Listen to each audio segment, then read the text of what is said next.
My name is Grant Cameron. It's December the 20th, 2017. It's 5 days following disclosure. There's been a couple of presidents who have talked about UFOs in the last couple of weeks. Or there's been a part of a discussion about presidents and UFOs. So I wanted to do a presentation on Barack Obama's involvement in the UFO phenomena. Maybe people may not know Barack Obama talked a lot about UFOs, and he may have something to do with the disclosure initiative that I believe is happening at the moment. Yesterday, December 19th, Sarah Huckabee Sanders, the press secretary for the President Trump, took a question in the at the White House, and she was asked whether Donald Trump believes in UFOs, and that comes from this release last Saturday that talked about a $22 million program inside the Department of Defense to investigate UFOs. Sarah stated that she had not talked to the president about it, but that she would talk to him and she would circle back around, or she would bring the question. So that's what sort of initiated this presentation today. And we'll see what Huckabee says today in the news conference. But an interesting point on this is that Sarah's father is Mike Huckabee, the former governor of Arkansas, and he actually took a UFO question in 2007 at exactly the same time that Barack Obama took a question, which I'll be discussing in a minute. But he was asked about his view on UFOs. What did he think? And this is what Sarah Huckabee Sanders' father said about UFOs. He said, "I believe in God, not UFO." The asking of questions in the White House press room is a very rare occasion. It happened in January of 1954. It happened in 1997 when a question was asked about Bill Clinton requesting an answer to UFOs and the assassination of JFK. And then there was no question in the White House to the press secretary until May of last year. And what happened in May last year was that the New York Times, that started the latest sort of talk about UFOs last Saturday, had written a straight up piece. It was May the 10th of 2016, wrote a piece about Hillary Clinton making three statements in answer to questions from various people, stating the fact that she was going to look into the UFO phenomena and was indicating that she would make some sort of disclosure initiative if she became the president. That led the New York Times to do a straight up piece on May the 10th in which they referenced what Hillary Clinton had said, and it initiated three reporters. We have Andrea Mitchell up at the top left, we have Mark Knoller on the top right, and then we have April Ryan bottom left, who within a week had all asked questions about Hillary Clinton's UFO initiative, this effort that she said she was going to disclose, she was going to do something. And they asked President Obama's press secretary whether Barack Obama was going to beat Hillary to the punch, would the president disclose? And what the press secretary said is, "I do not have a tab in my briefing book for that. I don't know. I wasn't briefed." But the president jokingly states that his job gives him access to that type of material. And the press secretary said to these reporters, "You should ask him. It'll be interesting." April Ryan's question came a little bit later, but she was more adamant. She said, "What's the story on Roswell? Is it classified? Why is this a part of a cover-up? Is this classified material?" And the press secretary started to take a drink of water. And it was at that point that she said, "Look, you're doing the dance. You're trying to avoid this. You're not going to get away with this." And the press secretary said, "You just keep trying." And so those questions came in April of last year.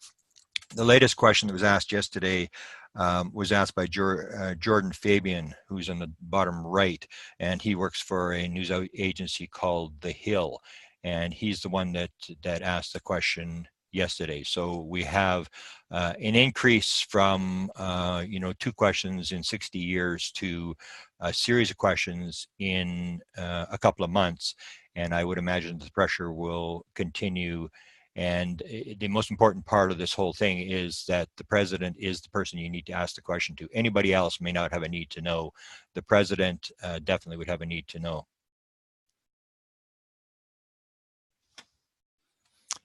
This is why the president has a need to know, and I've pointed this out in a number of lectures. He has no security clearance. People will always talk about, it's above the president's head. It's total nonsense. The president is the guy who's in charge of all classification. It is all security material is done through executive orders, not done through law, which means if it's done by executive order, it's an executive order from the President of the United States. And so all classification, all security is coming through the executive office of the president. So the president has no security clearance, the same as senators have no security clearance. But the senators will need some sort of need to know, and they're always demanding answers to various questions. And this comes to Senator Reid, who was the guy who initiated this $22 million program for the Department of Defense, along with 3 other senators. The indication was that he did get a briefing, that he was demanding answers, and he got a briefing. And how much he was told, I'm not sure. But the president and all people in Congress and the Senate do not have security clearances. The second reason the president is the important guy to ask is he is the head of state. And if you're going to be dealing with a foreign power such as aliens, extraterrestrials, interdimensionals, whatever this phenomena is, the only person that can negotiate, the only person that can do treaties is the President of the United States, the head of state. The president is the civilian commander of the military, which means if the cover-up is being run by the military, they salute and report to the civilian commander, who's the president. And as the statement goes, when the president asks for something, they will move mountains to make sure the president gets it. So there is nobody in the military, as far as I'm concerned, who is going to not obey the law or uphold the Constitution and suddenly go rogue on the commander-in-chief. So he's the head of the military. He's also the CEO of the government. So if the government is behind the cover-up, he's the chief executive officer of the government. He's at the top of that pyramid as well. And he's the head of all 17 intelligence agencies that we know of. There may be more. As I pointed out in my book, Managing Magic, I believe there has been gradual acclimatization, gradual disclosure of the UFO phenomena for the last 70 years. So what happened last Saturday, as far as I'm concerned, was a planned event. And I can, in lectures coming up, I will define exactly how this thing occurred. But it was a planned event. I knew it was coming a year ago. I was told quite categorically by people that government people would identify themselves. This would not be Mr. X type people. Government people would identify themselves, and they would confirm the fact that the UFO phenomena is for real and it's being investigated. That's exactly what happened last Saturday. So this is not new. What happened last Saturday. This has been going on, I contend, for the last 70 years. The program that's getting all the attention right now is the people surrounding Tom DeLonge. And I'd like to point out the fact that Tom DeLonge really is no longer a part of this story. That's what I was told, is that government people would identify themselves. So it was the platform, they were going through DeLonge's platform that he had set up. But basically what you're seeing now, for example, last Saturday, you're seeing government people, not Tom DeLonge, that are basically talking. Tom DeLonge is not really part of this story anymore, and it's the government people that are talking. So, but the Tom DeLonge operation is big. He does have the sources that he says he has. These high-level people set him up and basically fed him a bunch of people who are using Tom DeLonge to get material out. So Tom DeLonge did not set this thing up. He set up the platform, but he did not set up these people. He was moved from person to person, and all these people sort of identified themselves and joined his team. There's a second initiative, and this is going on. This is a documentary that is coming out of Hollywood, and I will talk about this maybe at another time, but this documentary is going on at the same time. This is also a CIA operation, and it is going to get into the story of the portal, which is of extreme importance to me, but I won't talk too much about that today. There's a third one, and this is Project Condign. There are a number of documents that are leaking out of this very highly classified program that was run out of the United Kingdom, and a 460-page report. And what I'm told is there's 15 more documents coming, and it's the same sort of thing. It's the documents are coming next week, next month, and it's this gradual leaking of these documents into the UFO community. So there's a number of these programs that are going on at the present time. I've been told as many as 6 teams are in operation right now, disclosing stuff into the public. Tom DeLonge, this is the one that's got all the controversy going. Tom DeLonge talks about videos. He talked about this in this internet post on November the 27th, but he already had the film in the middle of October, and he was actually talking about the film at the end of November, and a lot of people were saying, oh, it's not going to happen, it's garbage, and they have delivered on this, but it is the Department of Defense, not Tom, that actually made the announcement. What I always want to point out in this whole thing, people think, well, you know, Tom dragged this stuff out of the government, or that Lou Elizondo came forward and brought this material.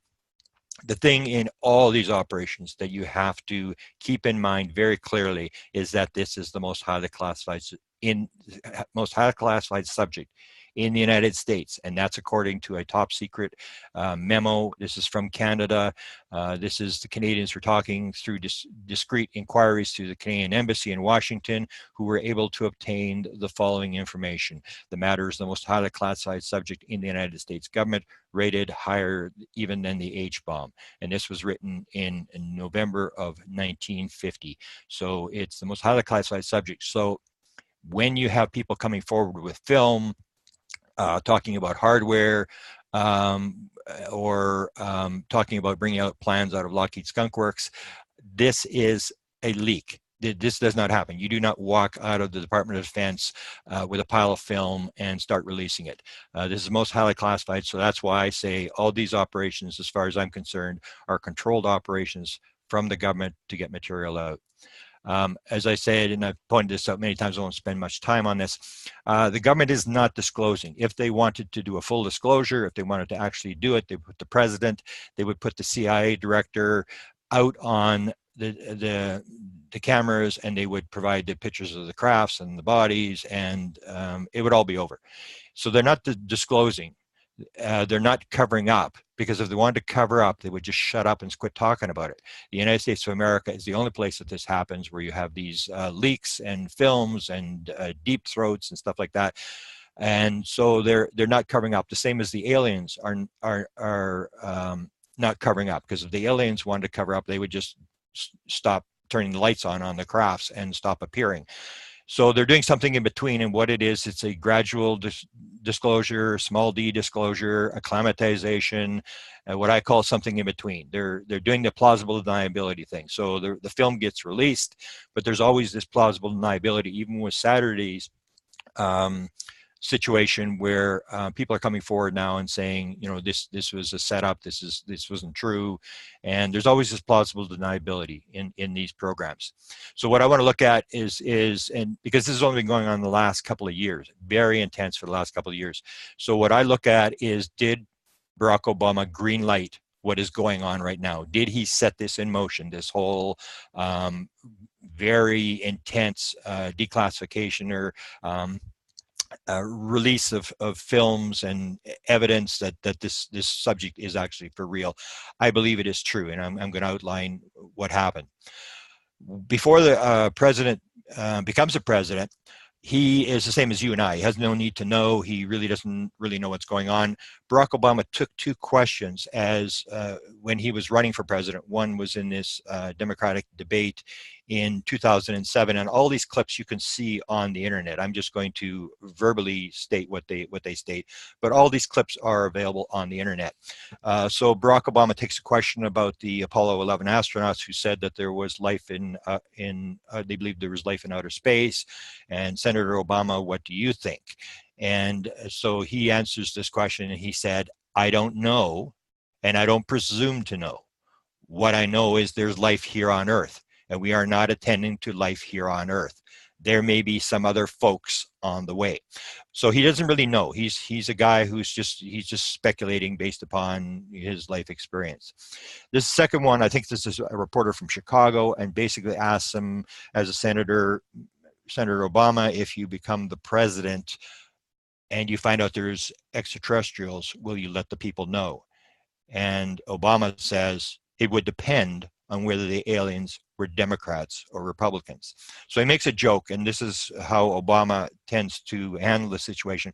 Obama never lies. In all the stuff I've seen, he never lies, but he uses jokes to try to deflect the very difficult questions that he is, because he is under secrecy like everybody else, that he has to keep the secret. When the president becomes the president, everything changes. Now the president is the guy who's in control of the CIA. He's in control of the cover-up. He's the Wizard of Oz. He's the guy who's running the whole show. And so everything changes at that moment.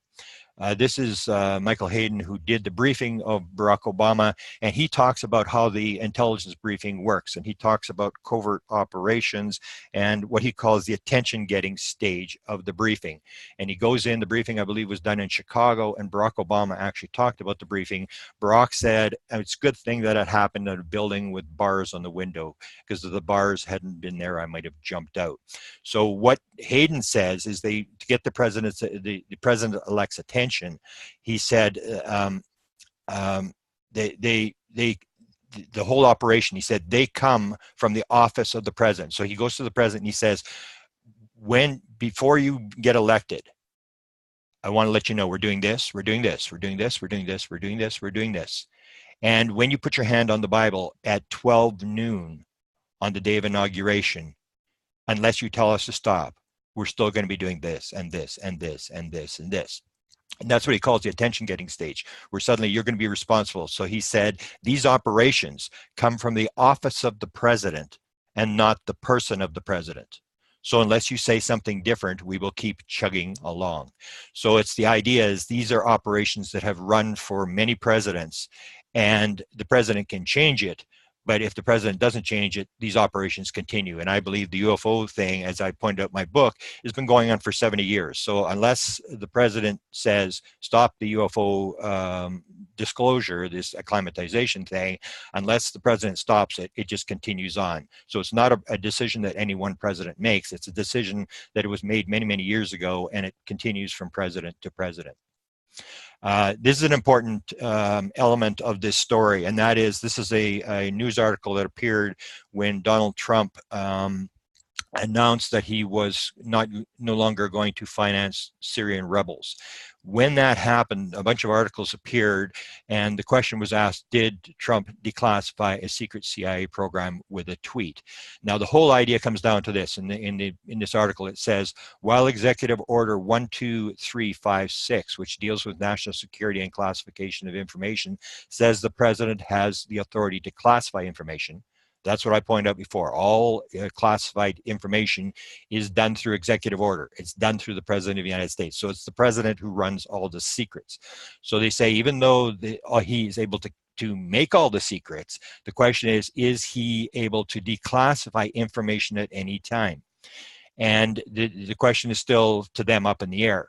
But at the end, it says this very important line, but many legal experts agree that once the president speaks publicly about something, the information is effectively declassified. And that's extremely important. I'll bring it up numerous times in this lecture. When the president talks about something, most experts agree that that subject is suddenly declassified. The prime example that's always used is Jimmy Carter, when he was running for re-election, talked about the stealth fighter.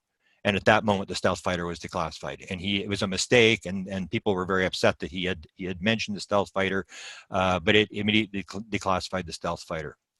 So the basic story of Obama getting this thing going starts in 2012. It starts in February of 2012. Barack Obama goes to Roswell, New Mexico. And the important thing about this statement that he makes is Barack Obama does not have to bring this statement up. If it's the most highly classified subject in the United States, it would be smart for the president to realize that the minute you bring up a subject, people can start asking you, well, is this for real? Like, why did you bring up this subject? Why is it in your speech? All presidential speeches are very carefully written. They go through 25 agencies. Some of them, like the State of the Union address, is written 30 times. There's all sorts of drafts that are done.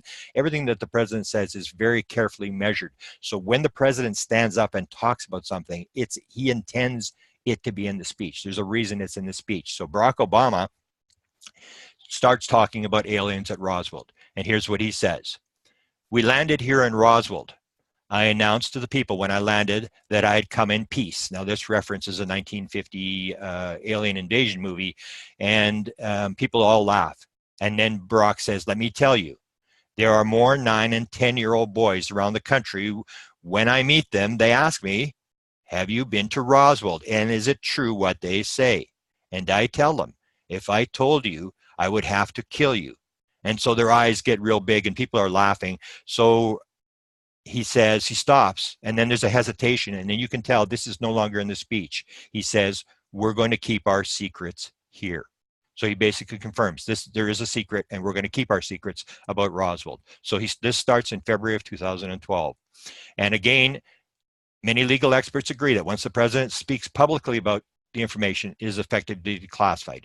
So this may mean that he's basically opening up the Roswell subject for people to talk about. The next event happens in May of 2012.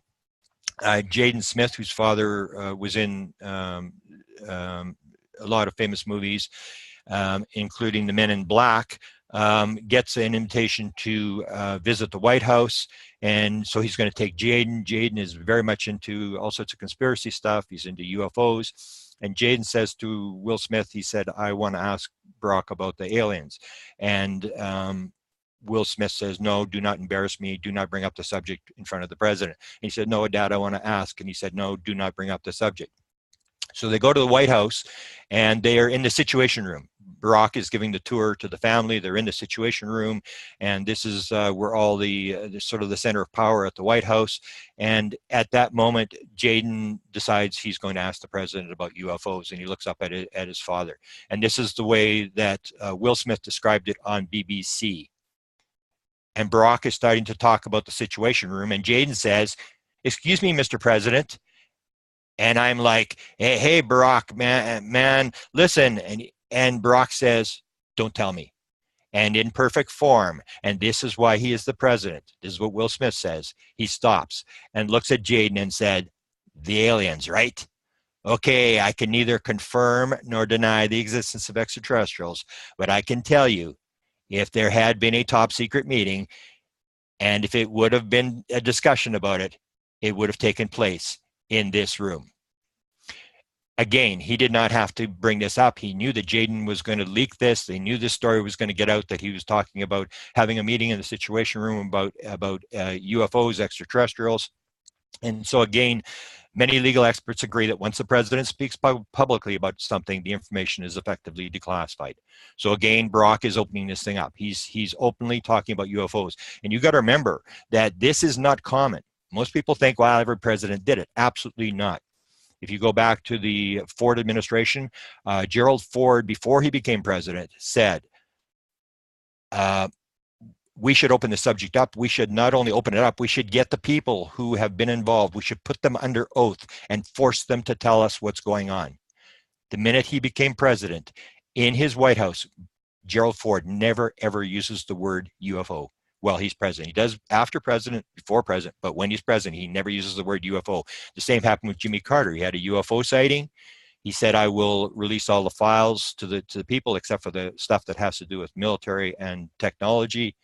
When he gets to the White House, he never uses the word UFO. So the idea that the president talks about UFOs is not common. It's very uncommon, and Barack starts to do it all the time. This happens a couple of months after the Jaden thing. This is Chase Brandon, who for 10 years was the top official at the CIA to speak publicly on behalf of the CIA. He did not have to get authorization for things that he said. He was the liaison to Hollywood for the CIA. He's writing a book called the Christos Conundrum, and he says, this is important, he said it was reviewed a number of times by the CIA. The book tells the fictional account of how the CIA handled the Roswell crash. So just after Brock comes out and talks about Roswell, and this is on the 65th anniversary of Roswell, suddenly Chase Brandon goes on Coast to Coast. And you got to remember, this is all his books reviewed by the CIA. He appears in front of a couple million people, and this is what he says. Absolutely. No, I know as I sit here talking to you that there was a craft from beyond this world that crashed at Roswell, and that the military picked it up, remains not just of wreckage, but of cadavers. So he basically says Roswell was real, it was extraterrestrial, and there were bodies. And he basically walks back into the shadows. 2013. In August of 2013, the story, Brock starts to leak the story of Area 51. There's a map that's released in August of 2013 in which Area 51 appears on that map. In November of 2013, a bunch of documents are declassified from the CIA, and those documents talk about Roswell. And this is another important thing, especially with Chase Brandon, that when somebody from the CIA comes out and says something, or when they declassify stuff, I say it has to be green lighted by the White House. The CIA is not a rogue agency. It does not just go and do what it wants to do. It has only one job, according to Chase Brandon, and that is to work for the people at 60,000 feet. That's the executive branch, the president, and the head of intelligence for the House and Senate. That's their only job. That's what they do. So when the CIA comes out and makes an announcement, you have to be very clear that this has to have been green-lighted by the White House. Otherwise, if it goes south, if something goes wrong, the president is going to get the blame for it. So the president is responsible. The only thing that the CIA does is work for the president. Therefore, when the CIA does something, you can bet that the president knows it's happening and has allowed it to happen. So in November 2013, a bunch of Area 51 documents are released, and everything starts to be talked about. Area 51 is in the news. And then in the very next month, December 2013, and this is the day after John Podesta, who's very much into X-Files and UFOs, joins the White House. The very next day after John Podesta enters the White House, Brock is giving a bunch of awards at the Kennedy Center, and one of the people there is Shirley MacLaine. And this is when Brock talks about Area 51. This is what he says. If I can get the screen to go.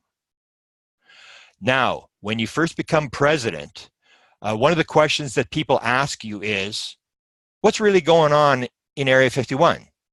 Well, I wanted to know, so I'd call Shirley MacLaine. And then everybody laughs, and then Brock says, I think I just became the first president ever to publicly mention Area 51. How's that, Shirley? So basically he's saying he knows the idea that when you talk about it, it's declassified, and that it goes on the record and said, I'm the first president to ever talk about Area 51 in public. And again, many legal experts agree that once the president speaks publicly about something, that information is effectively declassified. And Area 51 is now a common subject. The government doesn't deny it. They don't play games. Area 51's for real. 2015, and this is when I believe it really starts. This is when this president initiative, I believe, actually goes into effect. This is when it starts. And it starts in February of 2015, and it starts with a tweet. It starts with a tweet by John Podesta. And the important thing about this date is this is the day that John Podesta leaves the White House. He leaves the White House to run the campaign for Hillary Clinton for president. And it's critically important that he writes that you realize that he wrote this tweet on the day he was leaving the White House, because it looks like a very great embarrassment to President Obama. He said, finally, my biggest failure of 2014, once again, not securing the disclosure of the UFO files, which indicates that he talked to Barack about it. And for whatever reason, Barack said, we can't go at this time. and probably said to John, we'll do the gradual disclosure, we'll pick it up. John is putting pressure on Barack Obama to do something. Let's do something. Let's open this thing up. And Barack says, my hands are tied for, we can't do full disclosure. And this is when this real, I believe, this real gradual disclosure starts to move. March, the very next month, Barack appears on the Kimmel Show. And the whole idea is that the president appears and he knows what the questions that are coming. And he knew the UFO question was coming because Bill Clinton had been on there just before. And Kimmel is very interested. Every president that comes on there, he always asks them, when you got to the White House, did you look for the UFO files? So Barack goes on there knowing that he's going to get the UFO question. And when he actually gets the question, there was a review done by Ben Hansen, who was trained by the FBI on body language. When he does the review, he points out the fact that Barack is breathing. They're watching his lapel pin move up and down, that Barack is actually breathing at 42 breaths a minute. He's basically hyperventilating when the UFO question comes. And he's asked, what did you do when you got to the White House? Did you look for the files? And Barack says, I can't reveal anything. So he had the chance to say, no, there was nothing there. There are no UFOs. And he doesn't lie. But he basically says, I can't reveal anything. And the game is on. Everybody knows that Barack's talked about UFOs, and everybody starts to wonder what's going on. September 2015, it heats up even more. John Podesta, again, is the guy that initiates it.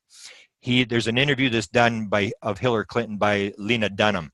And after that interview, John Podesta actually puts out this tweet. And he says to Lena Dunham, he says, great interview, Lena Dunham. But Lena, ask her about the aliens next time. The important part of this is John is now the campaign manager for Hillary Clinton. The campaign will cost $1 billion. And if this thing were to go south, if this thing were to suddenly spiral out of control, John Podesta would go down in history as the stupidest man that ever lived, that he brought up the alien subject and destroyed Hillary Clinton's campaign for president. So John had to uphold this thing. He had to have known this thing was not going to go south, and he puts on the pressure. So he's basically saying, ask her about the aliens. And the whole point is that he and Hillary have agreed that they are going to push the disclosure. They are going to do a disclosure when she becomes president. They're going to move this subject into the open. And so he wants a discussion in the presidential campaign about aliens and about disclosure. November of 2015, Hillary appears. So Hillary is now waiting for a question because John has said to the reporters, ask Hillary about the aliens. So Hillary is now waiting for a UFO question from somebody so she can start the story about she's going to disclose. She goes on the Kimmel Show in early November 2015. She's waiting for the question and she doesn't get it.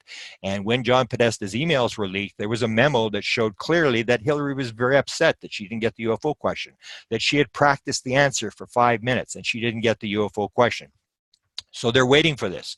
And this is the most important element that happens. At the same time, Barack Obama appears. He does an interview for GQ magazine. And I believe this is the thing that really set this thing off. Barack is asked a question about secrecy. This is what he's asked. Have you ever said, give me the JFK assassination files. I want to read them. Give me all the secret stuff. Now, he's asked a question about JFK, and he starts talking about UFOs. He says this is very important. I got to tell you, it's a little disappointing. People always ask me about Roswell and aliens and UFOs, and it turns out that the stuff that goes on that's top secret isn't nearly as exciting as you'd expect. In this day and age, it's not as top secret as you'd think. So Barack basically says, yes, there are UFO files, Roswell UFO files, they're top secret, but they're not as exciting as you think. Now, he basically just handed the whole story to this reporter, and as I always say, the guy either had a stroke or fell asleep, because his next question was to say, would you ever want to become a Supreme Court justice? He doesn't follow up on the question, and this thing floats into the public. And once again, you have this situation. Barack has talked about UFOs, Roswell being top secret and not as exciting as you think. Many legal experts agree that once the president speaks publicly about something, the information is effectively classified. So he's moving this subject out so people can talk about it so that this thing is opened up. And what happens next in December of 2015 is Hillary gets her first question from Damon Steer in New Hampshire. And Damon Steer has just contacted me in the last couple of days, and he's ready to go. He's got some other people he wants to talk to, and he's asked for help. He's very interested in getting politicians to answer to this whole thing. Damon Steer asks her, what about UFOs? Are you going to do something? And she basically says, yes, if I become president, I'm going to get to the bottom of this thing. I'm going to look at the subject. So she basically says, I'm going to do the disclosure thing. And that's when it starts. And the important thing about Hillary to realize is that Hillary never, ever brings up the subject. No matter what anybody tells you, she never brought up the subject. She only answered questions from other people. So she was asked 3 questions. She waited for the question. When she got it, she answered openly. She never walked around anything. Even when she's asked by Charlemagne in a New York interview for the Breakfast Club, Charlemagne says, I think I was abducted twice. She said, oh, yeah, okay. And she basically agrees with him. Yeah, I believe you. And says, I believe people are telling the truth. And basically is very open in her answers to the UFO subject. But the important thing to remember is she's waiting for these questions. And this is a setup. They're using these questions to set up this disclosure initiative that Hillary will do when she becomes president. So that's December. That's the very end of December. And then within a couple of weeks, the big meeting takes place. And this is January 2016. The meeting takes place on January the 25th. This is a memo out of John Podesta's email files that talks about the day before. This is a secretary to John Podesta writing him an email. And in that one, she says, Tom, who's Tom DeLonge, would like to do the meeting remotely via video conference. I'll set it up via Google Hangouts, what we use for all staff meetings at headquarters. I'll show you how to get on Google Hangout from your iPad this afternoon or tomorrow morning. So basically, they set up this meeting, and the meeting is on UFO disclosure. There's absolutely no ifs, ands, or buts. So Barack has got this thing rolling, and John now is going to have a meeting. He was contacted by Tom DeLonge, and he said, I'm very busy. Let me get back to you on this UFO disclosure thing. John doesn't phone him back for 2 months. The reason I say he didn't phone him back for 2 months is he has to know what's the protocol, who's talking to Tom DeLonge, what's going on, and he gets all the what's my role in this whole thing. Then he contacts Tom back and he said, okay, I'm ready to play the game. I'm ready to get in. And he starts to work with Tom DeLonge. And Tom DeLonge has this very key meeting that takes place in January of 2016. You have John Podesta at the meeting. Tom DeLonge is in this Google Hangout meeting. You have McCaslin on the bottom left, who is a general, U.S. Air Force general, who ran the lab at Wright-Patterson Air Force Base, where it was rumored that the bodies and the crafts were taken. In the middle, you have a very important guy, Robert Weiss, who ran Lockheed Skunk Works. And Lockheed Skunk Works is the agency that's always been rumored to be the one that does the back engineering on UFOs. The bottom right-hand corner, you have Michael Carey, who was assistant at U.S. Air Force Space Command, and he's also a general. So you have 2 generals. You had the head of Lockheed Skunk Works, John Podesta, and Tom DeLonge in a Google Hangout meeting on January the 25th, talking about UFO disclosure and where it's going to go. And later on, there's actually an interesting thing where Weiss actually contacts Tom DeLonge and says, contact John, is there any follow-up? So John had offered to do something. John had said, we're going to do this, we're going to do that, whatever. And Weiss is actually contacting back the head of Lockheed Skunk Works to say, you know, what's going on? What are we doing? Has John got any further information? February 2016, Barack goes on to the Ellen Show. And again, this it was Ben Hansen that pointed this out, how staged this whole thing was. This is a shot where you can see little girl by the name of Macy, who's a presidential expert. She's only 6 years old. She knows everything about presidents. She gets to meet Barack, and they have cue cards. And you can see she's actually not looking at Barack when she asks the question. She's reading off a cue card that has the question for her. So this whole thing is basically staged. And what she basically asks Barack is, are aliens real? And so Barack answers this, and you can, when he answers, he's reading off a cue card as well. He's not really looking at her. He's reading off a cue card. And he said, the truth is Macy, we, and he sort of stumbles, and he sort of stumbles again, haven't really made direct contact with the aliens yet, but when we do, I will let you know.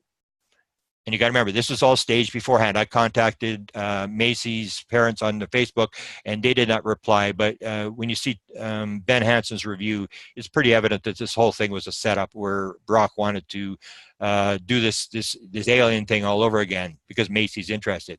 And again, many legal experts agree that once the president speaks publicly about something, the information is effectively declassified. February 2016, we have the CIA, and again, you got to realize the CIA has only one job, and that's to work for the president and the Senate and House intelligence and the executive branch. And so when the CIA suddenly puts an article, a straight up article piece on their Twitter feed, on the front of their Twitter feed about how to investigate a UFO sighting, instead of saying we're not involved in UFOs, there are no UFOs, there's no extraterrestrials, no threat to national security, when the CIA puts this on their website, you got to think that this is planned and the president knows it's going to be on the front page of the CIA. And in 2017, as Barack is leaving the White House, 2 days before, he suddenly drops these 12 million pages of material onto the internet from the CIA. And a lot of these documents deal with UFOs and with remote viewing. So just as he leaves the door, he does it again. He drops this these documents into the public, this acclimatization, this gradual disclosure thing. He can't fully disclose, but he's doing all this stuff in the background. This is the final one. This just happened a couple of weeks ago. Again, it's on the Kimmel show. Barack Obama appears, and he's doing sort of a little ad for funding for AIDS research. And it's on that video, which is on the internet. You can look at this video where he says the following thing. He's talking about, if you help me with the AIDS campaign, he said, this is what I'll do. He said, I'll share my files on the aliens. You know how badly he, who's referring to Jimmy Kimmel, wants to see them. I'll share my files on the aliens. And then the guy offset yells at him and says, you can't do that. And then Brock says, what, we can't do that anymore? No, you can't do that. You can't do that. And then he said, but they're right here. They're right in my desk. And the guy off screen yells, no, it's classified. You can't talk about it. Oh, okay. And so this is how they do it. This is how gradual acclimatization, this is how they move the ball down the field. And that's how on Saturday, they suddenly have a guy come forward with a bunch of film. And the question is, how does he get the film? Maybe he quit. Maybe he quit in disgust that he was working on a UFO program and he decided he was going to leave. The thing was, how do you actually get this guy to walk out with a film?